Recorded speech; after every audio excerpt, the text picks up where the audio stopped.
नमस्कार, स्वागत है आप सभी का हमारे इस खास शो ब्रोकरेज रिपोर्ट्स में। मैं हूं ऋतु Sharma.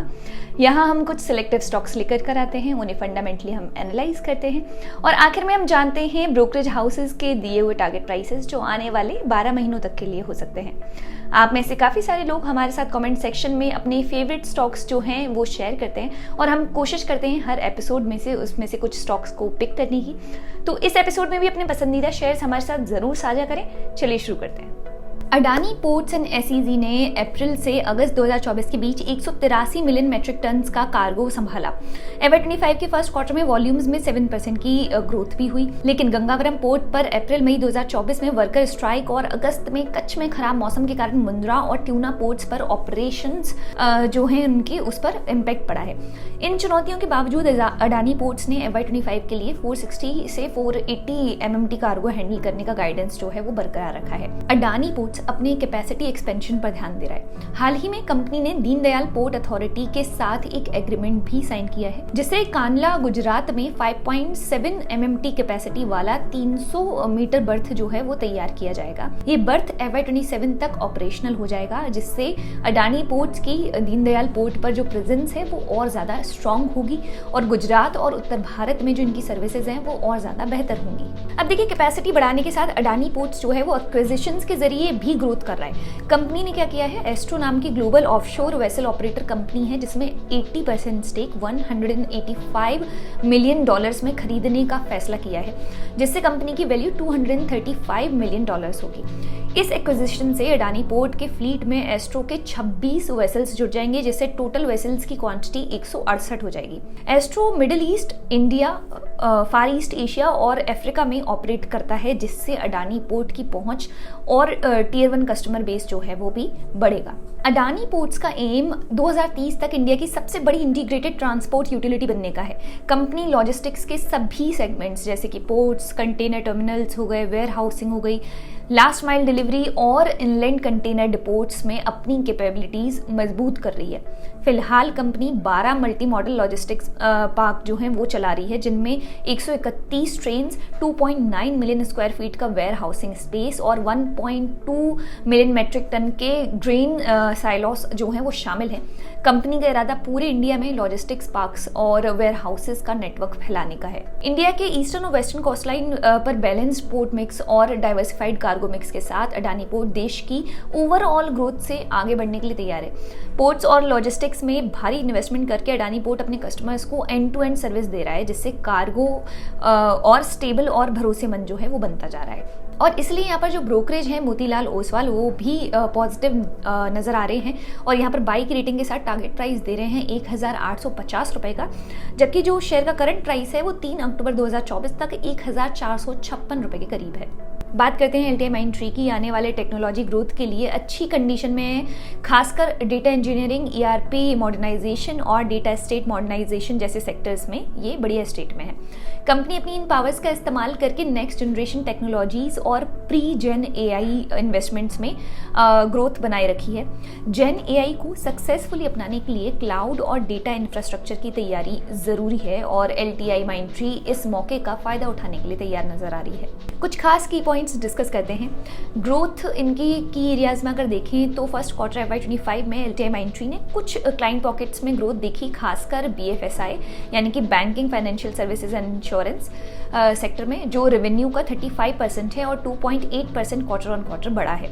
Hi tech and telecom sector 8% quarter on quarter बढ़ा है। जो ट्रांसफॉर्मेशन प्रोजेक्ट्स रुके हुए थे वो अब फिर से शुरू हो रहे हैं। मैन्युफैक्चरिंग मोमेंटम की बात करें तो मैन्युफैक्चरिंग एंड रिसोर्सेज सेक्टर जो है वो क्वार्टर ऑन क्वार्टर 1.8% और ईयर ऑन ईयर 10.5% बढ़ा। ये ERP ट्रांसफॉर्मेशन और डेटा मॉडर्नाइजेशन के कारण हुआ। आगे भी टेक्नोलॉजी में इन्वेस्टमेंट के कारण इस सेक्टर में ग्रोथ जारी रहेगी। कुछ मार्जिन कंसर्न्स हैं वो डिस्कस करते हैं। LTI माइंडट्री को मार्जिन्स में सुधार करने में दिक्कत हो रही है, जो मर्जर के बाद उम्मीद के अकॉर्डिंग नहीं बढ़ पा रहा है। यूटिलाइजेशन लेवल काफ़ी हाई है और अप्रॉक्स 87% और आगे मेजर ग्रोथ के लिए और ज़्यादा हायरिंग करने की ज़रूरत होगी, जिससे मार्जिन्स पर और भी ज़्यादा प्रेशर पड़ सकता है। एट्रिशन और लीडरशिप चेंजेस की अगर हम बात करें तो मर्जर के बाद कई सीनियर लीडर्स ने कंपनी छोड़ दी, लेकिन अब कंडीशन जो है वो पहले से तो बेहतर हो रही है और आगे टॉप लेवल मैनेजमेंट में स्टेबिलिटी भी रहने की उम्मीदें फिलहाल जताई जा रही हैं। LTI माइंडट्री ने इंडस्ट्री एक्सपोजर, पार्टनरशिप्स और टेक्नोलॉजी रेडीनेस में अच्छा परफॉर्म किया, लेकिन जो मार्जिन्स को बढ़ाने की गुंजाइश है उस पर अभी भी सवाल है। वैल्यूएशन वाइज अगर हम बात करें तो LTI माइंडट्री डेटा इंजीनियरिंग और ERP मॉडर्नाइजेशन जैसे नेक्स्ट जेन टेक्नोलॉजीज पर फोकस कर रही है और उम्मीद है कि FY24 से 27 तक USD रेवेन्यू में 10% और INR PAT में 13.7% की ग्रोथ जो है वो हो सकती है। हालांकि मार्जिन्स में सुधार जो है वो एक बड़ी चुनौती बना हुआ यहाँ पर दिखाई दे रहा है। तो यहाँ पर जो ब्रोकरेज है मोतीलाल ओसवाल वो पॉजिटिव नजर आ रहे हैं इसके फ्यूचर आउटलुक को लेकर के, और बाई की रेटिंग के साथ यहाँ टारगेट प्राइस दे रहे हैं 7,400 रुपए का, जबकि जो शेयर का करंट प्राइस है वो 3 अक्टूबर 2024 तक 6,254 रुपए के करीब है। NTPC की बात कर लेते हैं। देखिए NTPC की जो NTPC ग्रीन एनर्जी लिमिटेड है वो पब्लिकली जाने के लिए तैयार है। हालांकि कंपनी ग्रोथ कर रही है लेकिन इसकी जो कमाई है वो अभी भी उम्मीद से कम है। FY 2024 में इसे 2.9 गीगावाट की कैपेसिटी और 199 बिलियन रुपीज जो है इन्वेस्टमेंट की वजह से एबिटा इनका 17.4 बिलियन रुपीज रहा। कंपनी 100 बिलियन रुपीज जुटाने, इक्विटी जो है वो जुटाने की कोशिश कर रही है। कंपनी जो है वो 100 बिलियन रुपीस इक्विटी जुटाने की सोच रही है, जिससे 11.7 गीगावाट की नई कैपेसिटी जोड़ने में इनको मदद मिलेगी। अभी NTPC के रिन्यूएबल एनर्जी बिजनेस की वैल्यू जो है वो 329 बिलियन रुपीस के करीब है, यानी कि 33 रुपीस पर शेयर। FY 2024 में NTPC ग्रीन का रिटर्न ऑन इन्वेस्टमेंट जो है वो 9.6% था, जो अडानी ग्रीन और टाटा पावर से कम है। कंपनी पर 127 बिलियन रुपीस का कर्ज है, लेकिन 100 बिलियन की रुपीस की जो इक्विटी है उसके आने से हो सकता है आने वाले प्रोजेक्ट्स के लिए पैसा जुटाया जा सके। कंपनी अगले कुछ सालों में 11.7 गीगावाट रिन्यूएबल कैपेसिटी जोड़ने की प्लानिंग कर रही है और 2032 तक 60 गीगावाट तक पहुंचने का इनका एम है। NTPC ग्रीन अब NTPC के कोल बिजनेस से अलग होगी, जिससे इसे अपने लिए फंड खुद जुटाने होंगे। जो लोग ग्रीन एनर्जी में इन्वेस्टमेंट करना चाहते हैं वो सीधे NTPC ग्रीन में इन्वेस्टमेंट कर सकते हैं, लेकिन इससे NTPC की कुल वैल्यू जो है वो भी थोड़ी कम हो जाएगी। अब तो यहाँ पर जो ब्रोकरेज है कोटक इंस्टीट्यूशनल इक्विटीज, उन्होंने सेल की रेटिंग दी है और शेयर की फेयर वैल्यू बताई है 300 रुपीज, जबकि शेयर जो है वो 3 अक्टूबर 2024 तक 439 रुपीज के करीब ट्रेड कर रहा है। बात करते हैं टाटा के शेयर ट्रेंड की। ट्रेंड ने खुद को एक सिंगल फॉर्मेट से, यानी कि सिर्फ वेस्ट साइड से, अब मल्टी फॉर्मेट में बदल लिया है, यानी कि वेस्ट साइड, ज़ूडियो, स्टार, समो, उत्साह, मिसबू और साथ ही मल्टी कैटेगरी यानी कि fashion, grocery, beauty, personal care और एक्सेसरीज की कंपनी में अब खुद को इन्होंने बदल लिया है। FY 19-24 के बीच कंपनी की रेवेन्यू का CAGR 36% रहा, जो इसके पीयर से काफ़ी ज़्यादा है।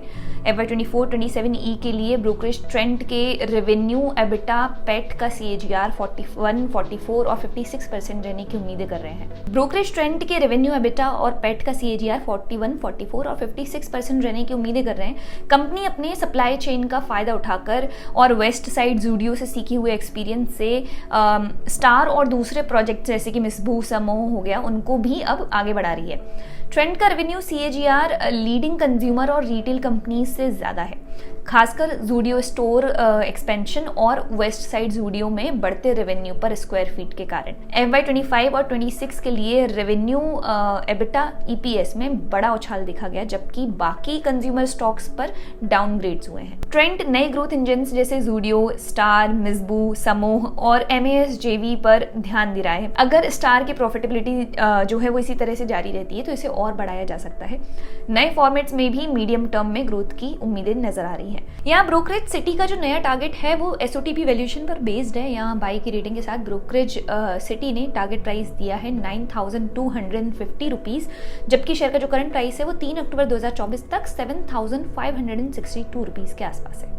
बात करते हैं अडानी एनर्जी की। अडानी एनर्जी ने शुरुआत में कॉस्ट प्लस ट्रांसमिशन प्रोजेक्ट्स बनाए और फिर मुंबई डिस्कॉम खरीदकर डिस्ट्रीब्यूशन बिजनेस में कदम रखा। FY 2024 के बीच इसके रेगुलेटेड इक्विटी 9% CAGR से बढ़कर 60 बिलियन रुपीस के करीब हो गए हैं।